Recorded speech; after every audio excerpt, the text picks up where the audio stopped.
एक छोटे से गांव में एक साधारण औरत रहती थी, जिसका नाम सरला था। सरला पढ़ी लिखी नहीं थी, लेकिन उसके पास जीवन का गहरा अनुभव और अद्भुत बुद्धि थी। लोग अक्सर उसे कम आंकते थे, क्योंकि वह ज्यादा बोलती नहीं थी और साधारण कपड़े पहनती थी। लेकिन जब भी गांव में कोई समस्या आती, तो सरला की समझदारी सबको रास्ता दिखाती। गांव में एक बार बड़ी मुसीबत आ गई। नदी पर बना पुराना पुल टूटने की कगार पर था। रोज किसान, बच्चे और व्यापारी उसी पुल से जाते थे। सरपंच और गांव के बड़े लोग सोच में पड़ गए, अगर पुल टूट गया तो हम खेत और बाजार कैसे जाएंगे। उन्होंने पैसे जोड़कर नया पुल बनवाने का सोचा, लेकिन उसमें बहुत समय लगता। इसी बीच सरला ने चुपचाप पुल का निरीक्षण किया। उसने देखा कि पुल की नींव पत्थरों से बनी है और पानी के तेज बहाव से सिर्फ ऊपर की लकड़ियां कमजोर हो रही हैं।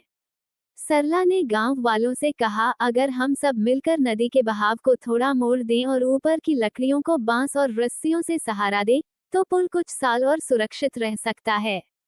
गांव के बड़े लोग पहले हंसे, अरे, एक औरत हमें रास्ता दिखाएगी। लेकिन जब सरला ने मिट्टी का छोटा मॉडल बनाकर सबको दिखाया कि पानी का बहाव कैसे बदला जा सकता है, तो सब दंग रह गए। गांव के नौजवान उसके साथ काम में जुट गए। औरतें रस्सियां बनाकर लाईं, बच्चे पत्थर इकट्ठा करने लगे। सबने मिलकर सरला की योजना पर काम किया। कुछ ही दिनों में पुल मजबूत हो गया और पानी का दबाव भी कम हो गया। गांव वाले हैरान थे कि बिना ज्यादा खर्च के बड़ी समस्या हल हो गई। इस घटना के बाद लोग सरला की इज्जत करने लगे। जब भी गांव में कोई विवाद होता, चाहे खेत की बंटवारा हो या बच्चों की पढ़ाई की समस्या, लोग सरला की राय जरूर सुनते। सरला हमेशा कहती, बुद्धि किसी किताब में नहीं, बल्कि अनुभव और सही सोच में छिपी होती है। अगर हम मिलकर काम करें, तो कोई भी समस्या बड़ी नहीं रहती।